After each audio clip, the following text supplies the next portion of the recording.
हळदी कुंकू संक्रांत ते रथसप्तमी। हळदी कुंकू हा एक पारंपरिक हिंदू सण आहे जो मकर संक्रांत ते रथसप्तमी या कालावधीत साजरा केला जातो। या सणात सुवासिनी महिला एकत्र येतात आणि एकमेकींना हळद आणि कुंकू लावतात। हळद सौभाग्य आणि कल्याणाचे प्रतीक आहे, तर कुंकू विवाहित स्त्रीचे प्रतीक आहे। हळदी कुंकू करण्याचा उद्देश। हळदी कुंकू करण्याचे अनेक उद्देश आहेत।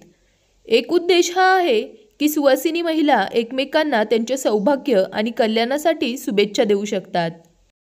दुसरा उद्देश हा आहे की हा सण महिलांना एकत्र येण्यासाठी आणि एकमेकांच्या सहवासाचा आनंद घेण्यासाठी एक मौल्यवान संधी प्रदान करतो। तिसरा उद्देश हा आहे की हळदी आणि कुंकू या दोन्ही गोष्टी औषधी गुणधर्मांनी परिपूर्ण आहेत। हळद त्वचेसाठी उपयुक्त आहे आणि कुंकू केसांच्या वाढीस चालना देते। हळदी कुंकू कसे केले जाते? हळदी कुंकू करण्यापूर्वी सुवासिनी महिला नवीन कपडे घालतात आणि त्यांच्या केसांना सुंदरपणे सजवतात। नंतर ते एकमेकांना हळद आणि कुंकू लावतात। हळद लावण्यासाठी एक महिला त्याच्या हातात हळद लावते आणि मग दुसऱ्या महिलेच्या चेहऱ्यावर आणि कपाळावर ती लावते।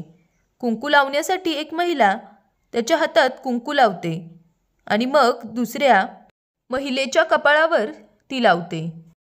हळदी कुंकूच्या दिवशीचे काही पारंपरिक कार्यक्रम।